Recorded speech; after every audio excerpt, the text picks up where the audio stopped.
Welcome to AABHE's Online Education Engagement Series, and this is the impact on COVID-19 virus on higher education finance. This is part 3 of our series on the impact of COVID-19 on higher education.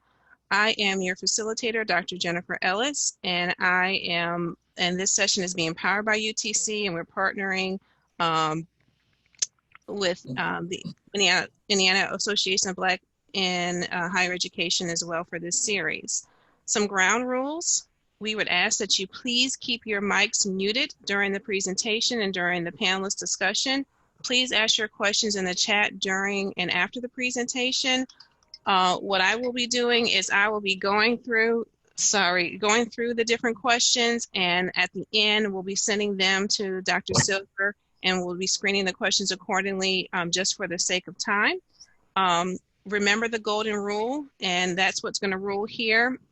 And we really appreciate you joining us. And I'm going to tee it off to the president of AABHE to do some additional welcomes. Greetings, everybody, and welcome again.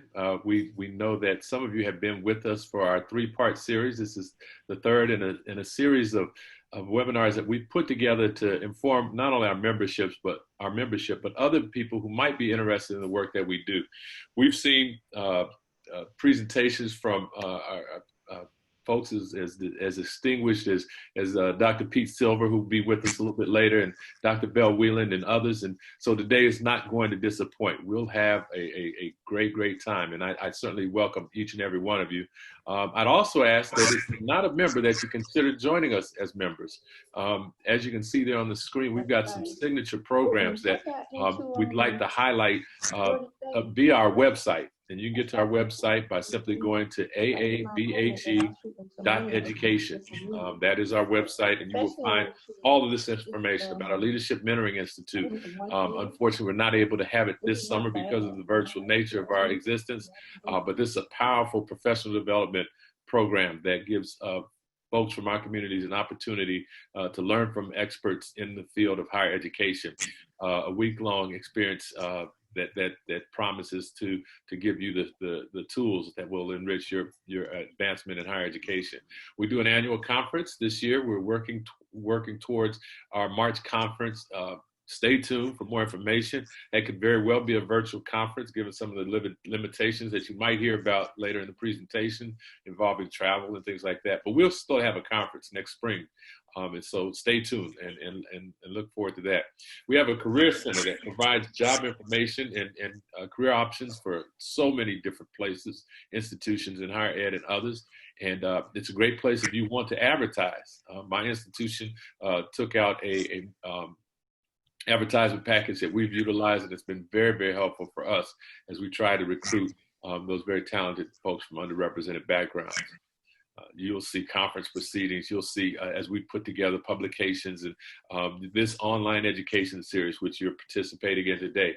One last one, and I don't know if Jennifer's going to do a commercial at the end, but I'll sneak it in now just in case. And that's our writing boot camp. It's coming up June 22nd. Through July 31st. This is going to be an opportunity for you to participate in a 6-week weekly writing boot camp with other like-minded folks who are trying to get publications out. So we've got several different groups that we're going to be targeting, including folks who work with folks who are working in undergraduate and graduate writing, or people who are trying to move from the assistant professorate to the associate professorate, associate on the full. People who have grants or other kinds of projects that they're working on. This will give you a chance in a very targeted fashion, because we know how difficult it's been to be away from our offices and our normal writing environments. But this will give you a great chance to work with colleagues and others to get those manuscripts and publications out. I could tell you, I just recently completed working on an article, and if it weren't for the colleagues that worked with me on it, I never would have gotten it done, given all the hectic nature of what we deal with. And so before I give up the microphone, I just want to thank you all for joining us, and I certainly want to thank this esteemed panel, including my buddy Jack Thomas, who is one of our board members. And I think it's going to be a fun time. It's going to be engaging. It's going to be enlightening. Stick around and enjoy the good presentation. And hey, give it a good thought. If you're not a member, come on and join us. We'll continue to have this kind of fun. Take care, everybody, and be safe. So thank you, Mr. President. Derek Revelis is at the Louisiana State University, as he likes to tell us, and he's providing us great leadership through the association. And we're just pleased, as my grandmother used to say, just pleased as punch to have everybody on the line. This has been a labor of love, and that we started this off just trying to make sure that everyone was okay and kind of understood what was coming down the tube with regards to the COVID-19 and the impact of this. And so it was an overview and looking at all the sectors and the finances, the students, the curriculum, the whole movement off campus. And so the next one, we got a lot of feedback from those participants, and they wanted to kind of keep it going. So we were trying to determine how could we improve what we were doing. And so we decided to take different segments of the first webinar and just spend the whole time on that particular topic.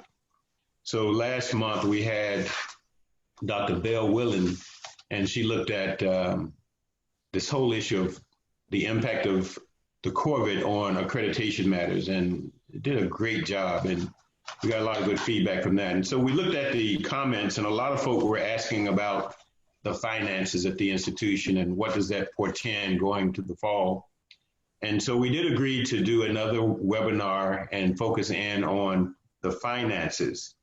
And so when Dr. Nance and Dr. Rivera's kind of gave us the green light, I decided that I was going to try to go out and find, as I call it, the A-team to bring this webinar to you. And so the young people on this call don't know anything about a Rolodex, but so I just kind of flipped through my contact file, and I said, okay, who can I really bring onto this conversation that would give us the insight? And I've had the pleasure of working with each of these individuals, and I've gained a new friend in this process. And so I want to go and do a short introduction, and then I'm going to allow them to greet you in their own way before we get into the meat of the seminar. The first person is Dr. Tawana Hudson, and she's the CFO and Vice President at Claflin College. And those of you who follow higher education like I do, you know some wonderful things have been happening at Claflin College. You know that they have probably one of the highest alumni giving than any institution that we know of. They also have had a successful capital campaign, but the good thing is they manage their resources extremely well. And so the person who is the gatekeeper of that process is Ms. Hudson. And she's been at Claflin for a while in different positions, but now she's a CFO. And I'm delighted to work on this project with her, and she'll come to you after we make all the other introductions. The next person I'm going to introduce is Mr. Doug Allen. He's now the Executive Vice President and the CFO at Kentucky State. Our paths crossed about 3 or 4 years ago, and I was just totally impressed with this young man in terms of his understanding of the finances, his understanding of the need to give back to the community, and his overall acumen as it relates to his professionalism and his know-how. Prior to coming to Kentucky State, he was in the community college system there in Kentucky, and has done a great job. And so he is one that is you're going to hear about. The next person I want to introduce to you all is a person I've known for a long time, Dr. Jack Thomas. And as Dr. Rivera's already indicated, Dr. Thomas is on the board of directors of AABHE, and he and I have worked together on AABHE for many, many years. He is a commensurate educator, having leadership positions in several institutions. And the good news is that we're announcing to you all today that he is the president-elect starting July 1 at Central State University. So they have a great person coming to lead that institution. And I am delighted that with all the transition that he has going on, that when we called him, he said yes. The last person that I'm going to introduce to you all is Dr. Dwight Fennell. Dr. Dwight Fennell is the president at Texas College. He's been in higher education for many years too, serving several institutions. But again, one of the things that stands out about him, not only about his leadership, but he runs a tight ship and never have any issues that you read about in the papers anywhere at Texas College because of the leadership there. Dr. Fennell probably and I go way back to our teenage years. We were actually in college together, and we pledged together, and he's been a partner of mine for many, many years. And when I called him and said we needed some help to kind of get this out, he agreed immediately. And so we got a stellar team. Now, what I'm also trying to share with the younger people on this call is the power of networking. The power of networking. You create a situation as you go through your profession. Don't burn any bridges, because you never know when you're going to have to pick up the phone to call somebody to help you out. So I called each of these 4 people, and each of them said yes. And I am grateful, and the association is grateful. So what I'm going to do right now is just ask each of them in a very small way to greet the audience in any way you want to see fit. And then as soon as we finish that, we're going to go right into the program.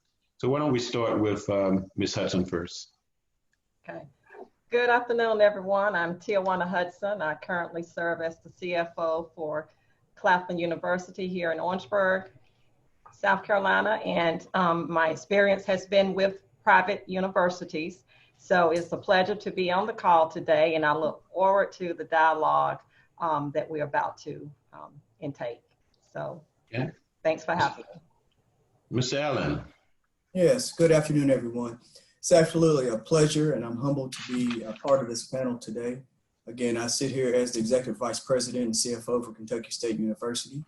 I've been here going into now my 3rd year. It's been a pleasure. I spent many years in public accounting, and also primarily with what's called the public sector service, which was for higher education governmental entities. So I'll just look forward to answering the question today. And again, I am very pleased to be on this call. Okay. Dr. Thomas. Good afternoon to all, and welcome. I'm delighted to be here. As Dr. Silva has stated, I am the president-elect at Central State University. Just moved to Ohio and haven't even gotten my office set up, as you look in the background here. And I'm excited about this opportunity in returning to an HBCU. And I look forward to the dialogue today. And I've been involved in transition meetings for the past few months.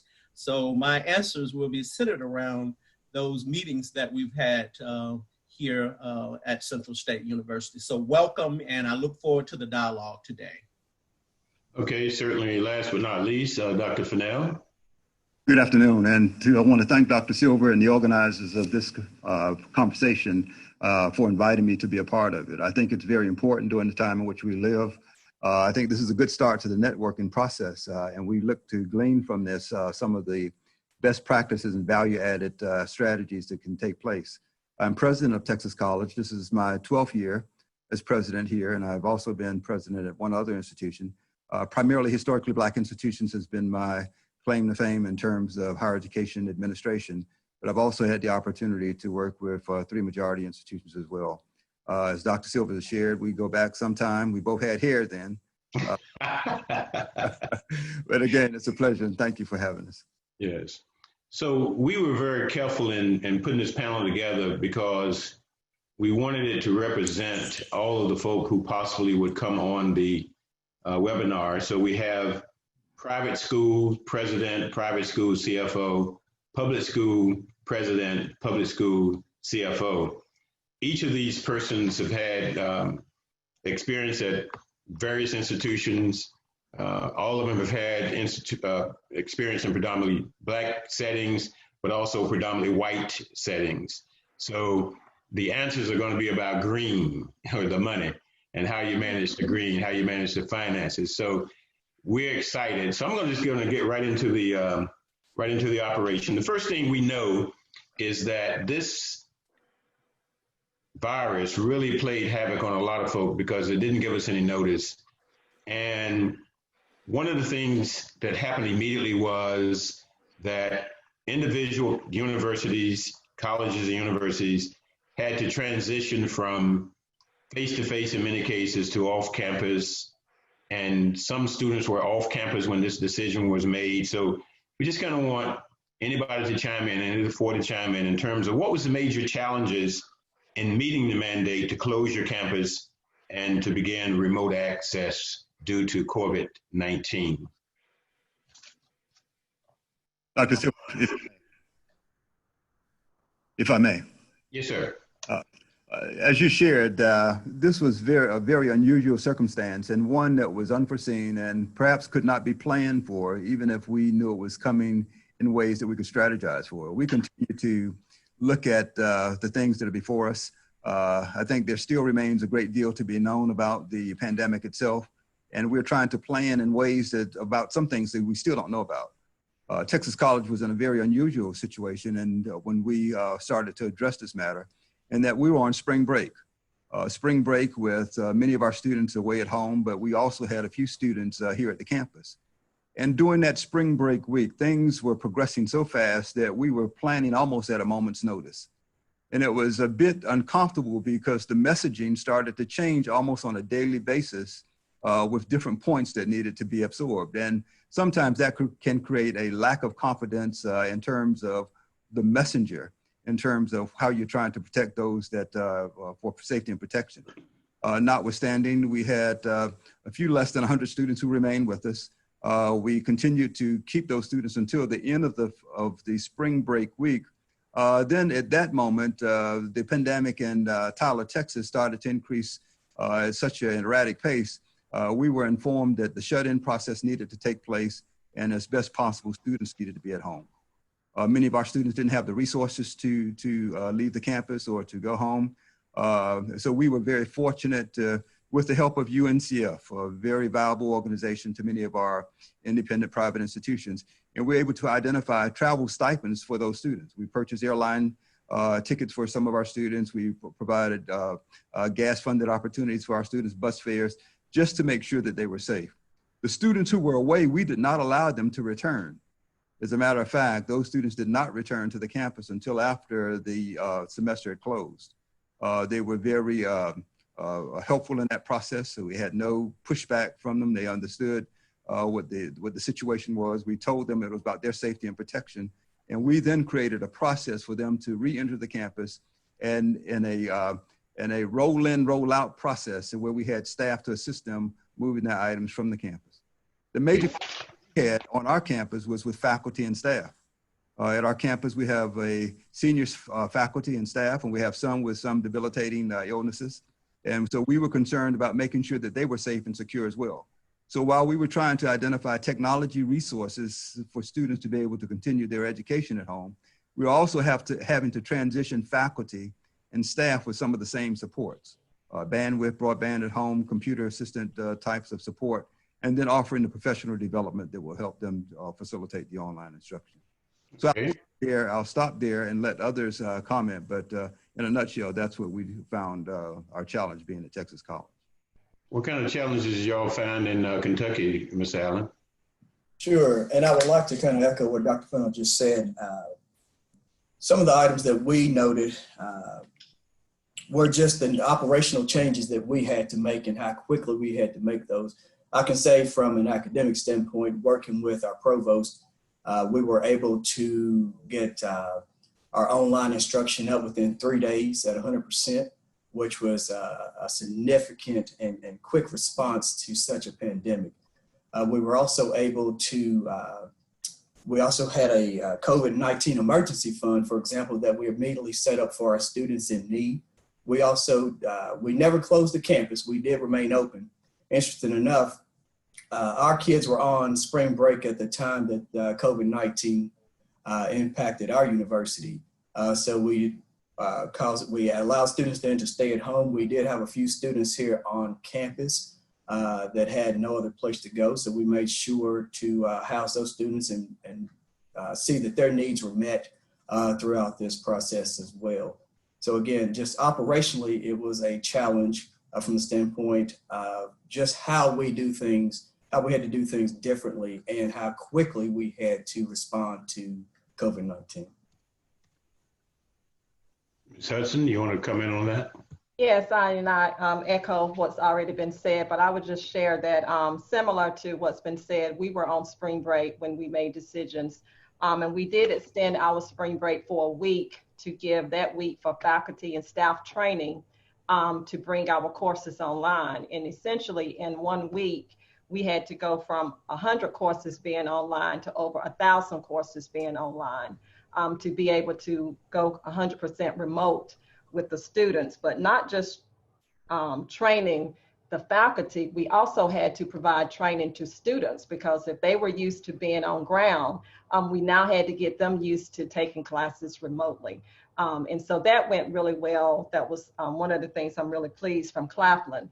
And then similar, we had some students who were not able to go home. We probably had about 25 to 30 international students that remained here. So just trying to determine how we kept them fed, we kept them safe, and things like that. So we did manage through all of those pieces, but you know, finances were a big part, even for the students who were here and the students who did go home and we went to online.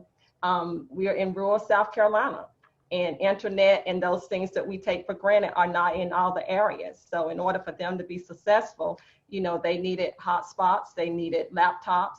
And at that point, the CARES Act had not been enacted. So, you know, we had to figure out how we get money to get those things to them. And we put out an appeal to alumni and board of trustees, and they were very generous with their giving. And so we were able to get those resources to students for them to still be able to continue their education.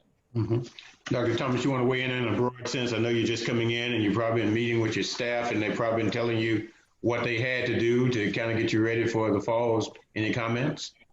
Well, I'll just echo everything that the individuals have already stated. I think it was kind of devastating for all individuals in trying to make sure that they put the classes online and got the getting everybody home. We did have, from my understanding, some international students who remained on campus, and like everyone else, they didn't have the funding or the resources, so you have to make sure that they are fed and that they get the necessary things that they need to continue their lives on campus. Yeah. So it was kind of interesting because during the first webinar, I was kind of it was on the front end of all of this COVID-19, and I was trying to give the audience some things they probably need to prepare for. And one of the things we talked about was the students who would not be able to leave the campus immediately and the international students. So I'm glad that each of you has touched on that. Now I'm going to ask a question that I know that you're going to have a measured response, but give us what you can by way of a response to this, because this is the real nitty gritty, as they say. And when this COVID came, as each of you said, nobody was really expecting it. So what I want to know now, and I want you to share with the audience here, is what was the financial impact of COVID-19 on your institution, and how did each of you address those challenges? Anyone that want to start first, fine. I can start. Again, here at Claflin, our impact was somewhere between a $4 to $6 million impact. And most of that really at the time that the students were not allowed to come back, the refunds of the prorated share of room and board. And, you know, that was just not planned for in our budget. The way we budget, those funds fund a big part of our budget. So the thought of having to refund those amount of money almost sent me somewhat into a panic, but I regrouped and figured out, you know, how do we do this? Because this is something that we have to do. And during that time, there was, you know, some talk about, you know, the CARES Act and what was out there and the different types of funding. So as I reviewed it, I knew the things that we could potentially apply for, PPP loan and things like that to help us through that. But once the CARES Act was announced and I knew what the portion that we would be getting, then I knew it would handle that part of the room and board rebates and give some relief related to those pieces. But then we started to look at just operational expenses and where reductions could take place. And certainly travel line item is a big part for us. Athletics were done, so I knew I would get some savings in that. So as we start to look at all of those pieces together and just figure out how we continue to operate. But that's essentially at Claflin what we did. If I can jump in here right quick, this is Douglas Allen, Kentucky State. The projected losses for our university as it relates to COVID-19 was just a hair over $6 million. And again, we had some of the same issues looking at the housing credits and refunds. That was about almost 800,000. So I can relate to Ms. Hudson. I think what little hair I had, I did lose it, the rest of it at that particular time, to be honest with you. But we're managing.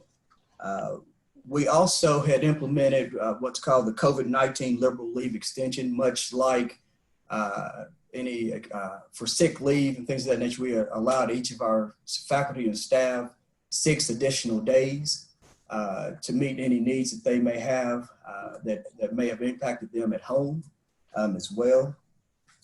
We also had some, as it relates to some of our auxiliary services, we had to renegotiate contracts with our food service provider, also our printing services. Again, as we had to scale down some of our resources, our capital resources, human capital, I had also asked our vendors to do the same. As we were, again, taking care of less students, we needed to also reduce those expenses. So there were a lot of things that we were looking at as it relates to maintaining the operations here at the university. Ms. Allen, before I go to Dr. Fennell on what they've done at Texas College, I want to elaborate on something you mentioned, because for the up-and-comers, this is something that you kind of really need to think about. It's not just about going out, getting someone to provide a service for the institution, but you need to think about partnerships. So it's not just a vendor, it's a partnership. So when crisis occur, you go to that partner and say, hey, we're hurting.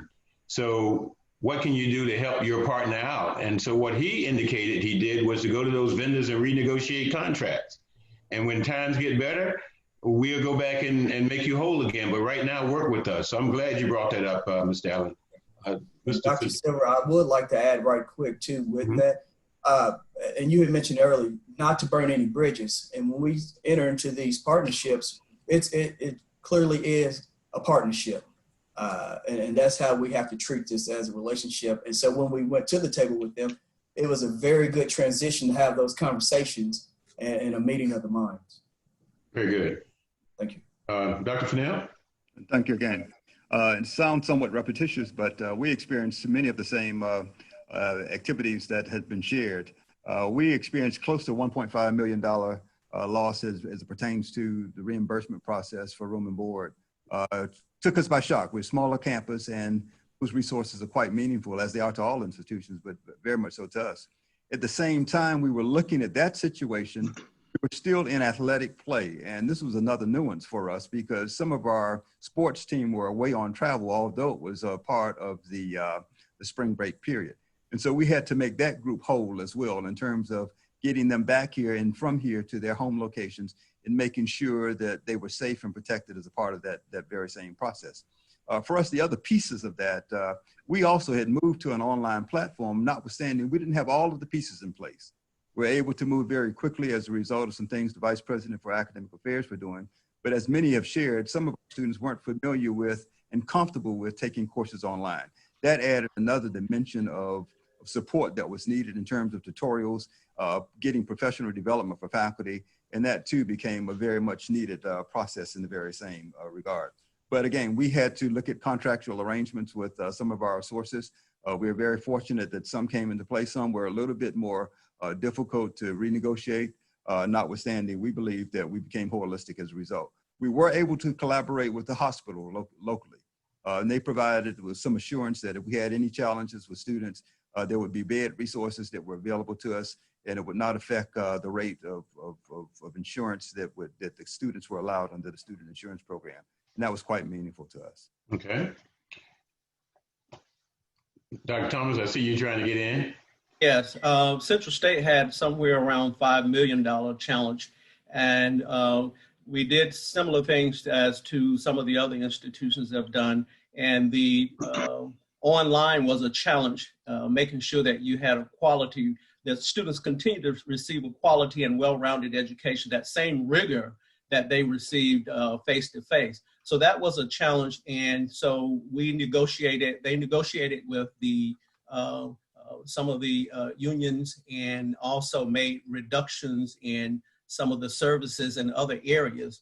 And like some of my colleagues, the CARES Act actually really helped a lot because, as you know, the COVID-19 disrupted the students' ability to live on campus as well as to have face-to-face classes. So that helped in terms of having to reimburse students for room as well as with board, and also those unexpected kinds of challenges that the COVID-19 pandemic expenses. And by going online, you want to make sure that you have a strong online program. So in the future, we've also utilized the CARES Act funding for the future as well, because we want to make sure that, as you know, that when you look at the research right now, that they stated that there's going to be an uptick in the fall. So you want to make sure you have online as well as face-to-face in case you have to go back online. That's what we're looking at for the future of Central State University. So, and Dr. Thomas, I'm going to come back to you on that because you open up a good topic that we can talk about in terms of the CARES Act. So I'm going to come back to you and specifically ask you to address that in a more in-depth way. But before we transition there, I want to get back to, especially to my finance persons, Ms. Hudson and Mr. Allen. We know in higher education, you got two major income streams coming in the fall and in January. That's following your tuition and fees. This came in March, in the middle of your third quarter. And so by that time, all your income is in for the most part, other than few gifts and what have you. So kind of talk about your processes that you had to go through in terms of looking forward, projecting forward, and making sure that you had the resources, one, to get through the semester, and then two, to project to fall semester. Sure. Ladies first. Okay, I will start. And you're absolutely right. It happened, right nearing the end of the semester. And that's why your cash flow projections are very necessary to have. So you already have some idea of how you're tracking with your cash. But once again, what was not planned in my cash flow projection was the rebates or the credits for the room and board. And once that happened, I had to look at what other sources of cash that were available, be it lines of credit. I started conversations with the bank in the event that there would be a need to increase that line of credit just to have the cash available. Of course, there were conversations with my institutional advancement office in terms of what things are out there, special appeals that we could do, foundations. But really, I know we'll talk later about the CARES Act funding, but really that funding is really what helped us. In addition to the Paycheck Protection Plan, we were able to apply for that and were successful in receiving it. Those were big cash infusions into what we had, and that has helped me project out through the fall as well, anticipating when the next round of funding will be available. So it was just looking at, again, what my outflows of cash look like and where could I go to different vendors or third parties to say, can we defer payment to push us out so that we can make through. So all of those conversations took place with myself. I kept my president informed of where we were, but the key thing was just making sure that the cash was there to pay the basic expenses that we have for the institution. Mr. Allen, you want to weigh in on that, given the revenue streams, when they come in and where this pandemic began to show its face, and how did you deal with that at Kentucky State? So we can really pinpoint it to the day of about March the 12th of this year. We were actually in the process of building our 2021 budget during this pandemic. So from a cash flow perspective, we were pretty sound for the rest of the year. And one of the things that I did with my accounting staff was to look at any open purchase orders and encumbrances, make sure that we got those closed out properly. We suspended then all travel related items as it related to athletics, et cetera. So really kind of taking a step back for a second, interesting enough from that March to now, as I mentioned, our cash flow was pretty strong, but again, really looking at those unplanned expenses that came forth that, for example, the credits and refunds for the student housing, for example, we still had fixed costs that we had to keep in mind regardless of the fact that students are not here. The good thing is we were able to collect most of our tuition and fees for the spring semester. One of the challenges that we had here was that our state government, due to some of the shortfalls that they had, sent us a letter stating that we were going to, or they were going to pull back some of our state appropriation in the last quarter. So I had to adjust for those items as well. So we really had to really lock down and nail down the expense side of the house, considering that the revenues had pretty much came in for the current fiscal year. Yeah. So before we go to the next question, I just kind of want to talk about some lessons learned from this, especially for some of the folk who are new into the profession and or have aspirations about becoming a president or a CFO or what have you. One is the whole necessity for contingency planning. Nobody knew that this virus was going to come. So in your budget, you have to make sure you have contingency planning there. The other thing is, one of the things is we do our business as Silver & Associates. We try to tell institutions, don't budget into your projections, budget into your last 2 years actuals. And then if you make your projections, then you can use that for strategic priorities. But if you're budgeting right to the limit, in regular times, that's not good.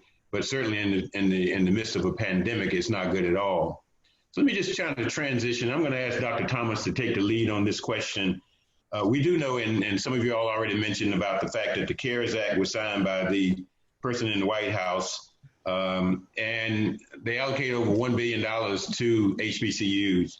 So kind of tell me, how do your institution benefit from those funds, and what are some of the ways that you use those funds? So we'll start off with Dr. Thomas, and then we'll swing back to Dr. Fennell, and then we'll come back to our CFOs, Ms. Hudson and Mr. Allen, in that order.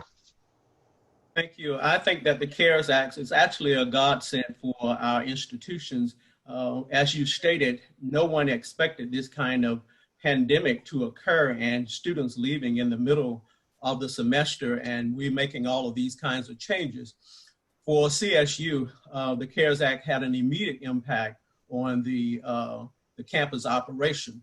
And as you know, with the disruption of the COVID-19, students had to go home. Therefore, they weren't in the residence hall. We weren't getting that revenue, as well as room and board. So the goal was to make sure that we prorated the refund for students. And the CARES Act funding actually helped us to do that, as well as to deal with the other unexpected expenses derived from the COVID-19. And as I mentioned earlier, you want to make sure you have a robust quality online program. So some of the students had challenges with that, as well as faculty and staff, but we want to make sure that we have an infrastructure that is conducive to have a strong, robust online program. So those funds are basically used for that. And when we look at the pandemic, and we look at the pandemic is basically a new normal now. These are things that we're going to have to deal with. So we're going to have to put more funding into the online infrastructure, making sure that we have the infrastructure and that our students are at the center of all of this. So any response or anything that we do, it has to be to make sure that we provide the students with a quality and well-rounded education. So the the CARES Act I think is a godsend. Dr. Fennell?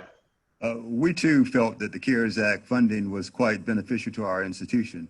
The initial stimulus amounts and the way that you had to apply for it was very easy. It was user-friendly. It was quite beneficial in terms of understanding that the initial portion had restrictions with it. 50% of the allocation was to go to students. The other 50% was to make the institution somewhat whole with the technology initiative. However, the 50% towards the student part, we found that you had to have students eligible to receive those funds. And so we established that process, making sure that students were enrolled as a result of that date of March 13th. Students were Title IV eligible. Students were not DACA or international students. Students were full-time students. And now we had to keep a report of that and publish that report on our website. Those were some of the things that were transitioning as things that we needed to do as a result of it. Notwithstanding, we were able to work through that. The pieces that were a little bit disconcerting for us is that when we're trying to do things with the technology expansion, the supply line initiatives, because there's so many institutions out there doing somewhat the same, were not available to all of us at the same time with the same opportunities. And so we find that we needed to be a little patient with that, but you still needed to be aggressive in making sure that you could do things that would create accessibility and create accommodations for your students to learn. And then again, along with that, we needed to make sure that we're creating messaging for both students and faculty and the parents of these students to make sure that they were comfortable in terms of the things that we were doing and that we were doing it to their benefit. I just want to touch on one thing that you said to Dr. Silva with your prior question, and that is for those that are interested in becoming presidents, again, it is significant not to budget to the full FTE. We generally drop our FTE back, and so we had resources available to us to carry us through the end of the budget year. And we found that to be quite beneficial in having done that. Okay, Ms. Hudson? Yes, it's been stated, we used our CARES funds, one, to, refund those monies for room and board back to students. But the bulk of the money has really been used and will be used to build our technology infrastructure. As we look forward to the fall and making sure that our classrooms are retrofitted for the necessary technology to be able to provide online instruction in the event that we have to resort back to that platform will completely be there. In addition to those things, we would use some of it for payroll, but as I informed my president, I know those funds are there, but I'm planning ahead as if I don't know that they're there, because I really want them to be more reserved for emergency funds. Because once you really announce that they're there, then as people need things, they just want to keep spending from that and spending from that. But really making sure that we're taking a strategic approach to how we spend those monies that we have available for the CARES Act. But the technology infrastructure is really the biggest piece that would be there, and also using those funds to provide the mental health services or the telehealth services that the students would need as they go, as they are away from campus now, but also as they return. We know that the current health facility that we have in the level of staffing is not enough to handle the need that we've already seen. And so those are some of the strategic ways that we are utilizing those funds to help our campus. Okay, Mr. Allen? Yes, here at Kentucky State, we use, and again, the CARES funding was a great benefit. Okay, let me ask you this. I kind of try to keep up with the funding that was coming in from the CARES.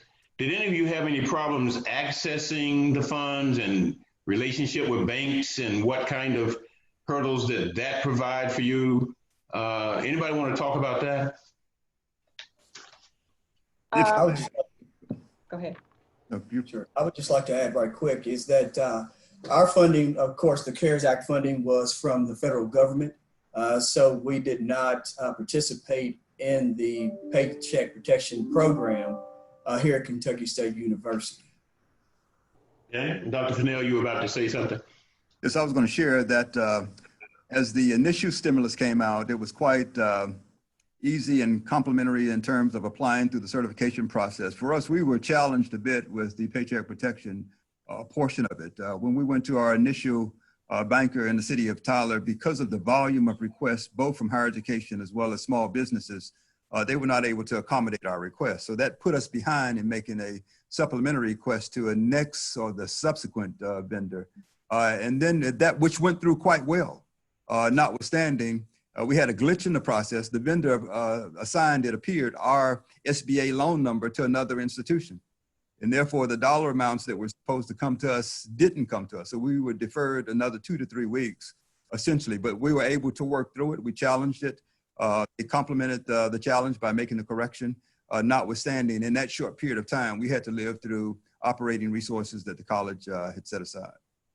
Yeah, this is a question that came in from one of the viewers. They wanted to know, can the funds also be used for grants to students for any component of their cost of attendance? Per the letter that was sent by the Department of Ed for the money that was designated to HBCUs, it did indicate that it could be used for cost of attendance, including tuition, course materials, and things like that. And so, you know, as we go into the fall, if we see where students are having difficulty making payments, if they meet the eligibility requirement, then we are looking to use some of our funding to assist with that. Our primary goal is to minimize any impact to the students and do everything that we can do for them to continue their education. But per the letter that came out, it did indicate that. Now, we all know that there are changes happening every day. They're redefining guidance as it relates to a lot of these funds, but that is what's been initially stated, that it can be. Okay. Let me change the subject just a little bit. I'm gonna come back to technology and finance again, but I want to know, have you all had to make any adjustments in terms of your admissions into fall semester based on this pandemic?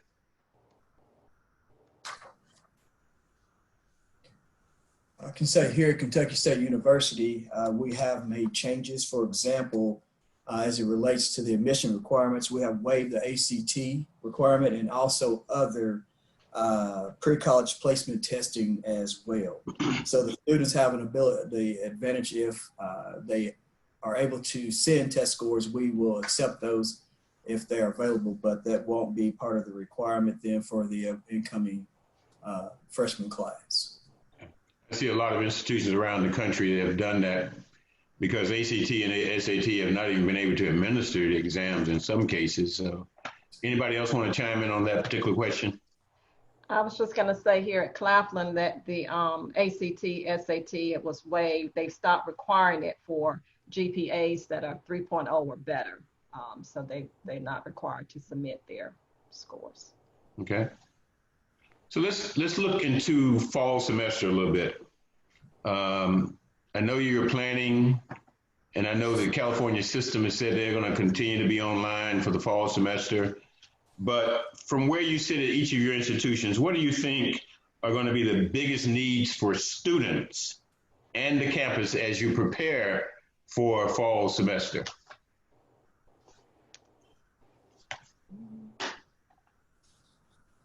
We think that there are going to be a series of needs that may be in different capacities.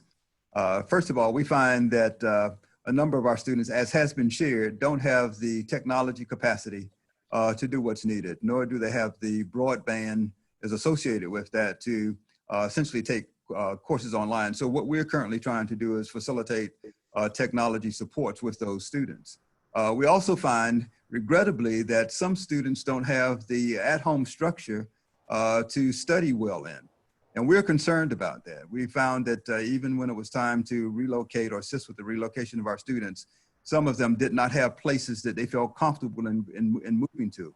We're concerned that that may hurt the re-enrollment of our students if we did courses online, but we're studying that. We're doing a second survey to make a determination as to if that is in fact the case.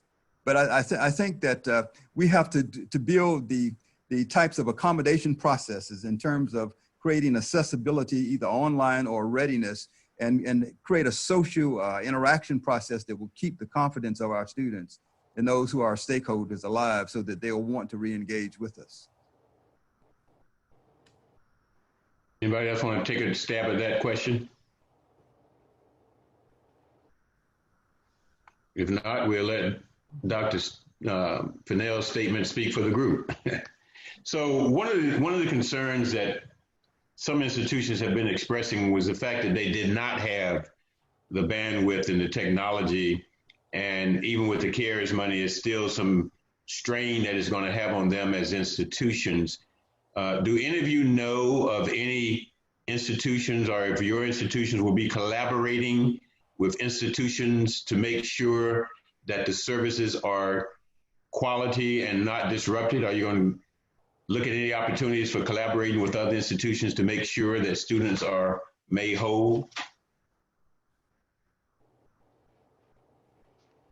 I'll say here at Kentucky State, we have been working again, with our president. I know he's been on several calls and conversations with other presidents here in the Commonwealth of Kentucky, just to see how we can best collaborate certain efforts. With that being said, excuse me, one of the things that we have done here at the university is increase our VPN licenses to make sure that we can open up the space available for students to have access. We also have implemented what's called for our incoming freshmen. We started this program on last year, and it's going into this year as well, providing them laptops for each of our first-time, full-time freshmen coming in for the year. So those are some of the things that we've looked at here at Kentucky State University to assist our students for the fall. Okay. And I would just add, here in South Carolina, we have the South Carolina Independent Colleges and Universities, and we have weekly calls, both as the CFO have weekly calls and the presidents have weekly calls. So as needs are identified for the group, that consortium seeks out vendors that can provide the services to the group at a more cost-efficient funds. So that's one way that we work with our similar institutions here in South Carolina to ensure that the needs are being met for the institutions. Okay. In the state of Texas. Okay, Dr. Thomas and then Dr. Fennell. Our institution is not partnering with any other institutions, but we noticed that technology is a major challenge, is what I mentioned earlier. And one thing that we are looking at doing is starting a feasibility study to do a campaign to do fundraising for technology, because we know that that's going to be the wave of the future, and that's going to be that's one of the main challenges that our students are having. And so technology is a top priority. And our goal is to make sure that we partner with the technological corporations to try to get funding. And one that we are partnering with in terms of laptops is with Apple. So we are in discussions with them right now. Okay. Dr. Fennell? Yeah, I wanted to share, in the state of Texas, we are fortunate to have a consortium of the historically Black colleges entitled the Texas Association for Developing Colleges. And the presidents of that consortium, many of us meet more frequently than others, have already made arrangements to share resources as we move into the fall semester. But we're also fortunate to have a relationship with two of the state institutions here in Texas as well as the community college system. And those presidents have already provided the support that we can share classes, we can share resources, and even hospital facilities they're prepared to share where needed. So that networking process works quite well for us. Okay, I'm gonna give each of our panelists an out, and this is gonna be a wink question. So you don't have to talk about what you're doing at your institution per se, but what you heard that other institutions are doing, wink, wink. And so, but we got to get this question on the table because it's really, really at the minds and hearts of a lot of folk. And that is that given where you are, each of you talked about millions and millions of dollars that you are not going to realize because of this COVID-19. So therefore, you also going to have to balance your budgets. Those of you on the state side are mandated, and those of you on the private side, you have to do it too, just in terms of good business practices. So we know that there are going to be some people who are going to be laid off. There are going to be some furloughs and the like. And so the question becomes, one, how are you going to deal with that? And at these other institutions that you know about, how they're going to deal with their furlough situations. How do you come to having a discussion about who's going to be laid off, who's going to be furloughed, and what jobs are going to be eliminated?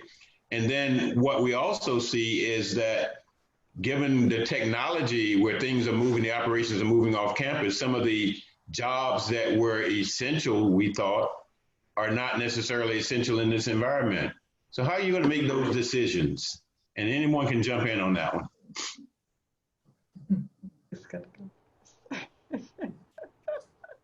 There's an institution that I know that has already that has already done that as of June 1st to make those decisions. They've done an assessment of the budget, and that institution looked at the actually trying to, when you make decisions, you have to make sure that you're making them strategically and looking at those things around the nucleus is what I call it. And that nucleus is around the personnel, that you're cutting most of those things that are outside of personnel. But there have been at that particular institution some furloughs as well as some layoffs. But we want to make sure that that institution makes sure that they look at the essential personnel to try to keep the essential personnel. And then there's another assessment that is going to take place at that institution as well. Okay, anybody else want to talk about what they heard? I would just say what I've heard at other institutions. You know, certainly as you think about sending students home and students not being on campus, when you think about your residential life staff, you know, if there are no students, you know, do you need the staffing? And so some decisions just go with what you have. And as you know, with most budgets, particularly at private HBCUs and maybe with everyone, personnel, that's one of your largest line items that are there. That's, you know, sometimes 50 to 60% of your budget. So when you start talking about making reductions or righting the ship, it's very hard to do that if you don't somehow touch your personnel. But as you look at your operations, those decisions are there. And I do believe during this time that we went remote working and everything. And as we look to infuse technology, as you automate a lot of your processes, the bodies just are not needed. So those are the type of strategic decisions that we looked at, but making sure that those services that support student and student success, that they are the least impacted if we can. So we kind of try to prioritize which services we consider to be essential and went from that standpoint as to what we will begin to look at. That's what I heard at other institutions. Okay, Dr. Vanel, you hear anything? Yeah. With all that has been shared, and it appeared that those sentiments are starting to reverberate in the state of Texas, what we're also having to do is make decisions scientifically by looking at the data. Texas is a hot spot as it appears right now, before we've even gotten into some of the major holidays that are occurring. As a matter of fact, in the city by itself, we're experiencing some spikes. And so we're trying to make determinations as to how we will open, or even if we will open. And if we should not open, there are some considerations that we will have to determine what are essential. Now, to our staffs, every position is essential.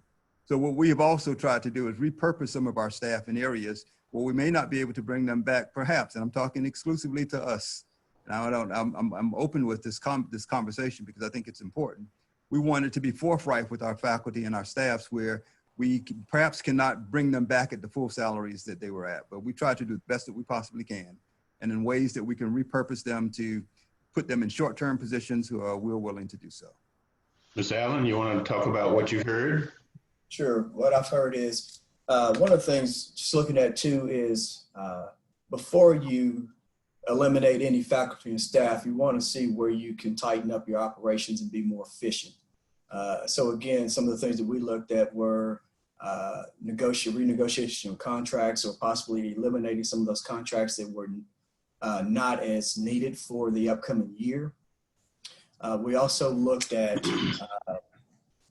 again, automating our processes internally to assist with operations here at the university. We understand that budgets are tight. We our board approved our budget for the upcoming fiscal year.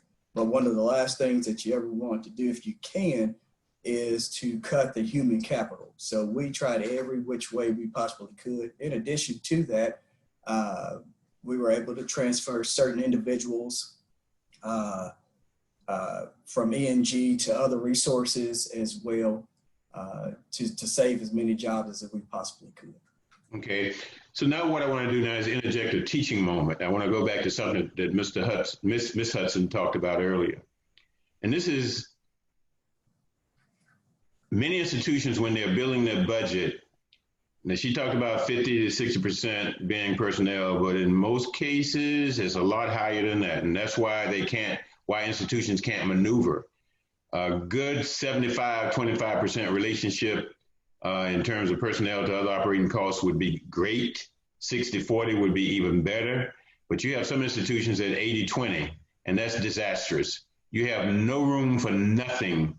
So one of the things that you can do is go back and look at your budgets to make sure, as Ms. Hudson talked about and Mr. Allen talked about, is in terms of looking at the efficiencies and the economies and try to get that budget down to at least a 75-25 relationship, and in the best of worlds, which is very difficult, but still try 60-40.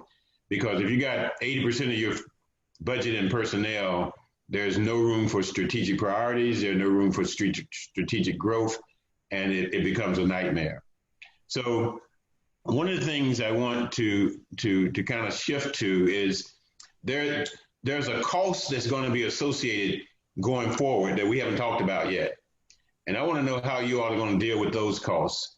And that is the environmental cleaning factor that's going to be on the balance sheet now, because you're bringing these students back, some of you, and even if you bring partial students back, you're still going to bring faculty back. So now you got another cost that you probably had on your balance sheet, but it's going to go up. And that is the whole issue of the environmental cleaning aspect of the budget. So kind of talk with me about what you all are thinking about and other measures that are going to be associated with social distancing. You know, I know all of your campuses, and I know your structures, and I know your buildings. How are you going to do all this? Well, I can say here at Kentucky State that's an ongoing process. During the summer, we've had an opportunity to deep clean and sanitize each of our buildings here on campus and lock those down that have not been in use since early March. So as kids come back on campus, and they will be here in a limited capacity, we are actually looking at ordering additional, we've placed additional orders for items for PPE equipment, also ramping up our facilities and custodial staff to make sure that they are going through classrooms and other buildings repeatedly, wiping down throughout the day, just to keep our kids, faculty and staff as safe as we possibly can. Anybody else want to hit that? I would say that is a very, very good question, and one that we have been discussing remotely, of course. And the CFO has, well, with the staff that's already there, they are being trained to do the cleaning and sanitizing and that kind of thing. But at the same time, the CFO is carving out funding, which you really don't have, funding to support a continuation of this. And we do have specific individuals looking at companies that we can partner with that will give funding to the university for some of these kinds of things because of the pandemic. When you look at these companies, like I will even say, I saw something about the Ford Foundation, Kresge, as well as Kellogg, and some of the others, that they are giving funding to education now. And I think that we're going to have to do more. And I keep going back to fundraising. As HBCUs, we have to do a better job in fundraising. And we're going to have to get companies to support us with that. So those are some of the things that CSU is looking at. matter of fact, for Texas College, we're in that moment right now. We're living that very same moment, and we found that one, we've had to make an appeal to the members of the board to say that we need to establish an emergency fund initiative that will allow us to use funds for that purpose and others. But we've also found that as a result of having to cut back and not continue some of the auxiliaries that we were moving forth with, like sports programs and activities, and as a matter of fact, the feeding or the cafeteria needs, we can reinvest those funds right now into projects that will help us do the sanitation of the campus. So we are multi-purposing and cutting back on some of the allocations that some of the departments once had to make sure that we can spread that a little bit more equitably across the institution for everyone's use to have a safe and sanitized environment. And this is a good note for everybody on the Zoom call. Sometimes the unanticipated costs, you got to begin to factor into your budget going forward. What is it going to take to make sure that everybody feels safe? What are the new things and protocol that you're going to use to make sure that your campus is sanitized, to make sure that everybody feels safe? So make sure you're building that into your budget also. This is a yes or no question, and if you feel like you got to talk a little longer on it, then fine. But this is what inquiring minds want to know. They want to know, are you going to be open in the fall in the traditional manner? So let's start with Dr. Fennell, then we go to Ms. Hudson. And then Mr. Thomas. Yes. Okay. You said yes, no, but you didn't say undecided. Yes, no, or undecided, yes. At this point, we're still looking at the data, and we're leaning towards one of the yes or no's. Let me put it that way, so I won't go public with it. You sound just like a good president, sir. Okay, Ms. Hudson. I would just say that, you know, we've had task force in place to look at 3 different scenarios, and there will be some combination of each one in what we decide to do. So unfortunately, you know, the numbers here in South Carolina are continuing to rise. Go up, yeah. So that has, you know, somewhat put a pin in what we thought we had decided, and we're currently looking at that now. But, you know, it would probably more than likely be in some kind of hybrid approach. We were able to survey our students, and you know, a good 50+% have said that they would not return to a 100% online environment. And so we have to consider what those results are telling us. Dr. Thomas, you want to weigh in on that? And then Mr. Allen. The initial answer is yes, but we have an institutional response team in place, and they have also come up with 3 different scenarios. And one would be just all face-to-face, the other would be face-to-face and online, or just all online. But right now we're looking at having all online, online and face-to-face, because you have that number of students who are not going to come back, and you want to make sure that you're going to reach those students. And as I said earlier, when you look at the research, we're told that there may be an uptick later on during the semester. So if we have to revert back to all online, that we will already have that in place where students will already be taking classes online. So right now we'll say yes. Allen? Yes, Kentucky State will be open in the fall using a hybrid model, and that will be limited to capacity for our students returning on campus. Okay, so here's another question that inquiring minds want to know, and it's surfaced on the questions from the participants. They want to know, how transparent should administration be in terms of worst case scenarios about the impact of COVID on funding, personnel, and what have you? So this is a transparency question. Anybody want to start with that, and we'll try to get everybody in on that one. I would just say that communication is key. I think that the more you can share, now you don't want to frighten anyone, but I think everybody needs to really understand the situation and really where the institution stands. What that allows is there to be some integrity, some honesty, some feeling of trust. The last thing you want is for there to be low morale and distrust around your campus.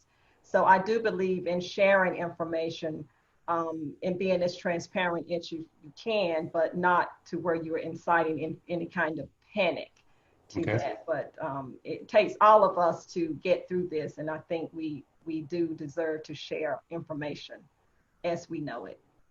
A solid answer. If anybody else want to chime in, fine. If not, we'll go to the next one. I concur. I concur with that in terms, I think communication is the key. And being a person who came from the faculty side of the house and who's an administrator, I know how it feels to be on the faculty side. I've served on the staff side as well. So I think it's important that you communicate as best as you can without frightening people. And I think things where I've been very successful has to do with, I created what we call the President's Roundtable for faculty, the President's Roundtable for staff, and the President's Roundtable for students. And I pick a group of faculty where we sit down every 2 weeks with an agenda that we all create, do the same thing with staff and students.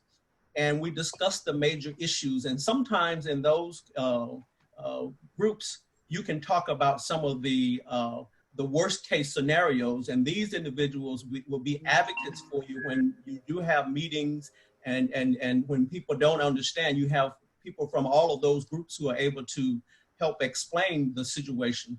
But I think communication is the key as well, and shared governance is a must. Dr. Silver, if I can add right quick, from Kentucky State, full transparency is critical to establish and maintain trust amongst our students, faculty, and staff. Great. So let me do this. I'm going to transition from us to respond to some of the questions that this group that's on Zoom have assembled. They've been sending questions in. And one of the things that we have been doing is kind of monitoring the chat to see if we can get your questions in. So we're going to spend the last part of the time addressing your questions. And I think I want to thank Dr. Ellis. She has sent me a list of your questions, quantified, and I can just go right there to talk about those questions. So the first one I want to talk about, we've already talked about the furlough. So the second one was, what cost-saving measures have your institution implemented or are considering implementing to address the revenue losses?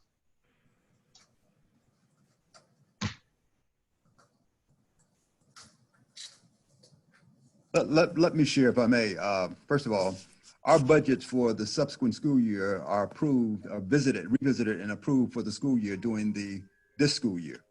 And so what we are prepared to do, and we've had some discussions with members of the Board of Trustees, we probably need to reestablish that budget based on more realistic costs, based on and entertain within those cost factors some of the things that we're talking about right now.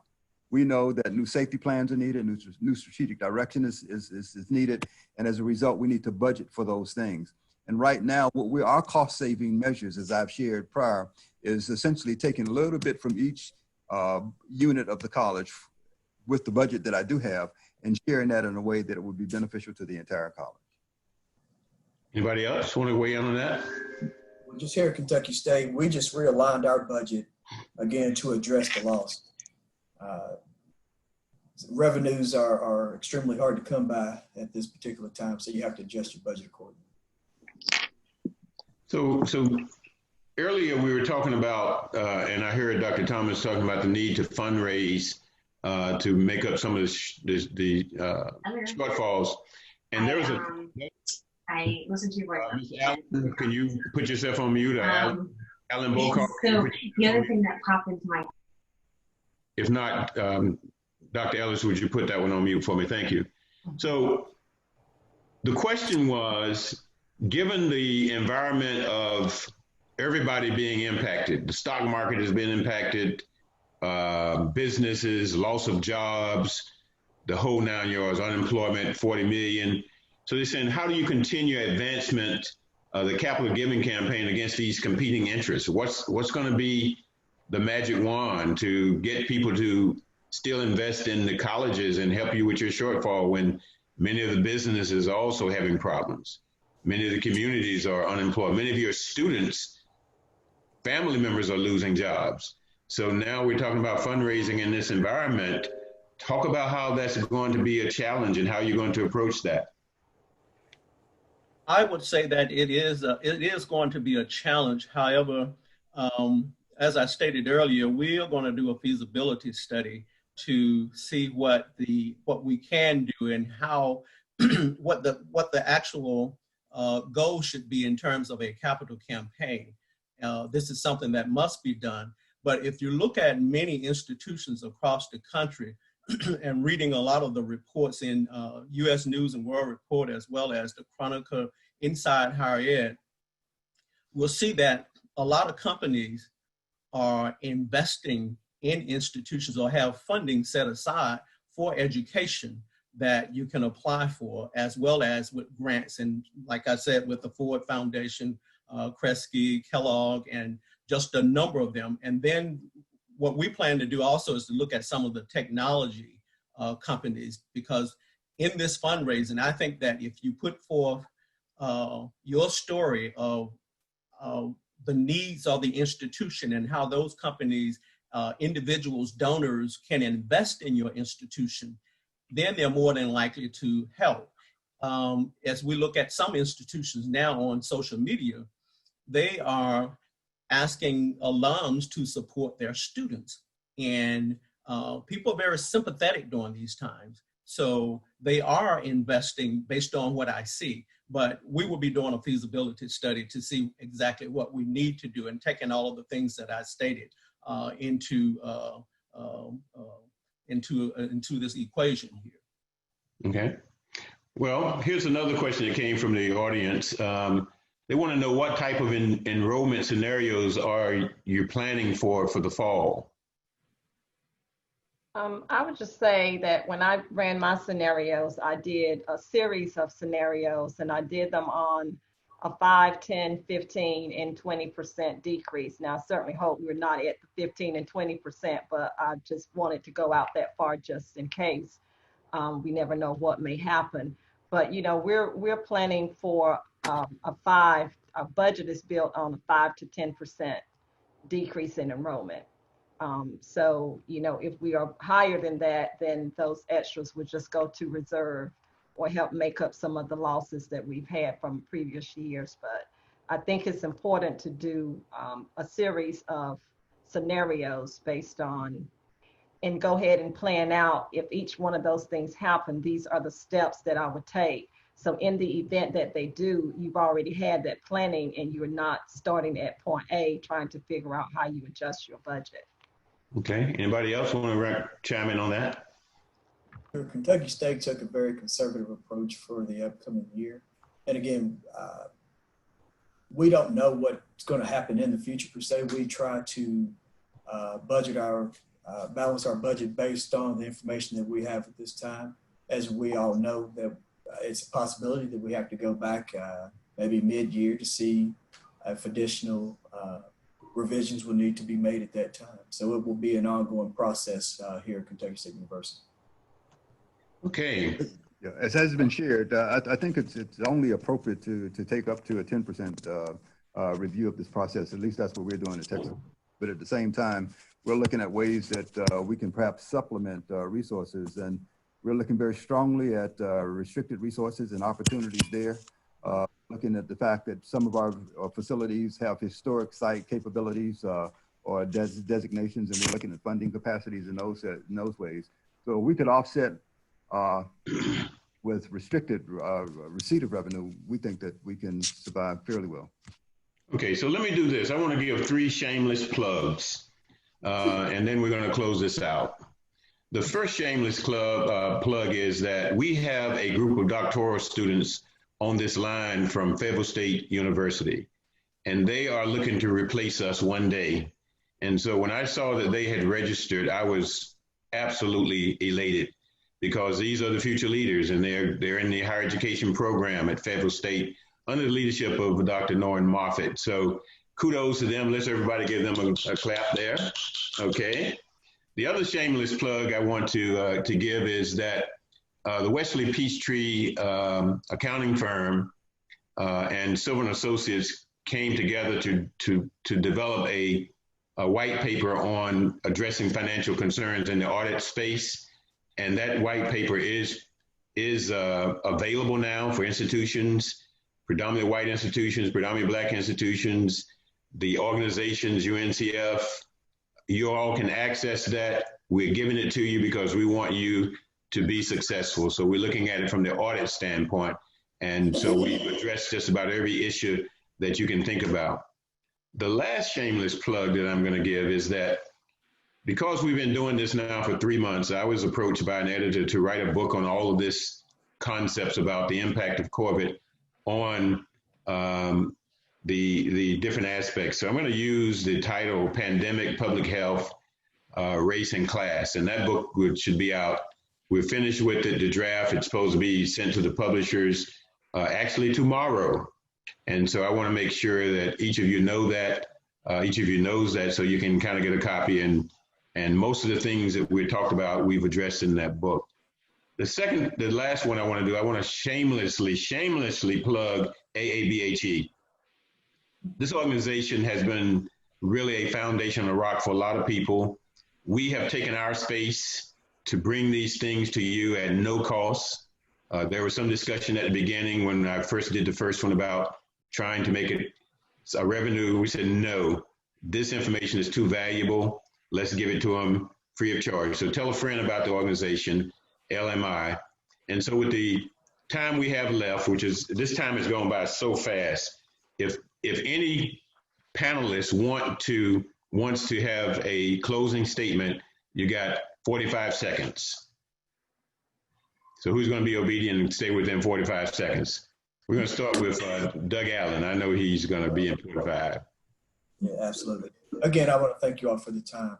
As we all address this pandemic, I just want to encourage you all that we work together, that we continue to take the needs of our students very seriously, making sure that we watch out for them. We are here because of our students. And I also want to just say that in the midst of all this, just continue to keep your heads up, please. And we do appreciate, again, the opportunity to serve. Dr. Thomas. Yes, I am delighted to be the new incoming president at Central State University. And for those who are on the phone, send your students to us, as well as our alums, send your funding to Central State University.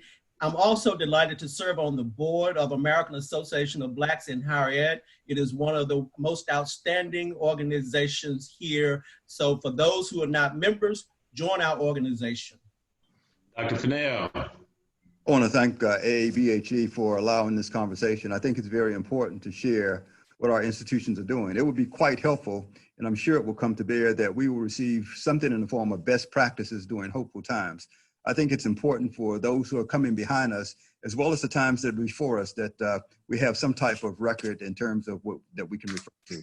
I think it's important for us to also recognize those agencies that are beneficial to us. I again want to give a plug to UNCF, NAFIO, and the Thurgood Marshall Foundation, because without those organizations, the support for what we do could not be achieved. And I say Ms. Hudson for last because she's my new best friend. And I am one of her biggest fans, and I like what she's doing in terms of managing those resources at a small private college. And so, Ms. Hudson, you can take us away. All right, let me just say thank you for inviting me. It has been my pleasure to be on this webinar to share with you.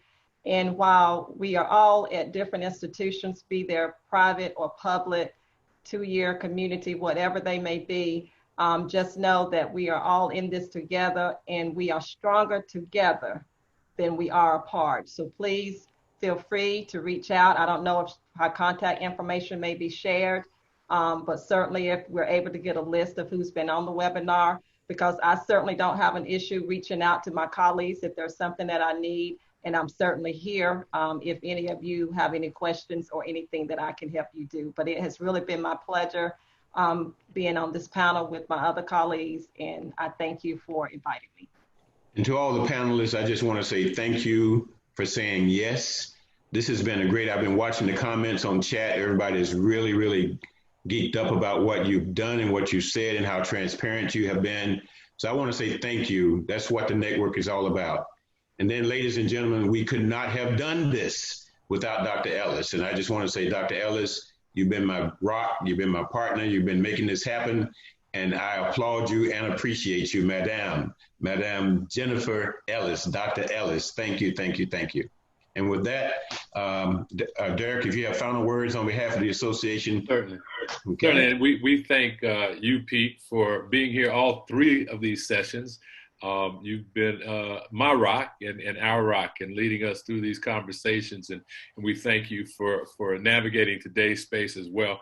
I had several of my buddies text me and say, hey, we could see you eating during the seminar. And I said, well, this is a lunch and learn. So I hope that the rest of you got a chance to grab something to eat too. As we continue these series, we're looking to do some more of this. I think part of the conversation talked about what will we look like in the fall.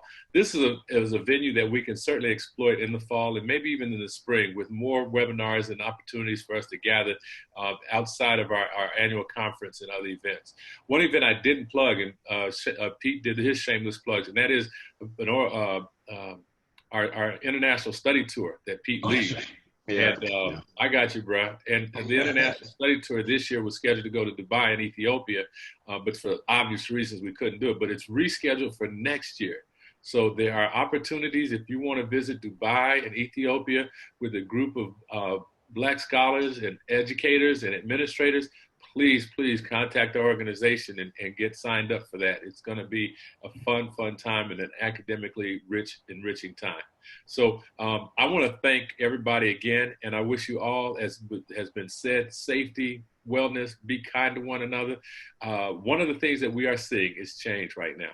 Change that some of us never thought would happen at the speed at which it's happening. For those who weren't enlightened this morning, even little changes, which aren't so little, Aunt Jemima coming, being removed as a product line, and people are now having conversations about other monuments and other representations that move us further away from our goal of full citizenship. So pay attention to the change and be a part of it if you can. I think all of us are. Thank you, guys, and it's been a great afternoon. Be safe, and I want you to know I love all of you guys and girls. Even if I don't know you, I still love you. So have a great day. Bye-bye. Bye.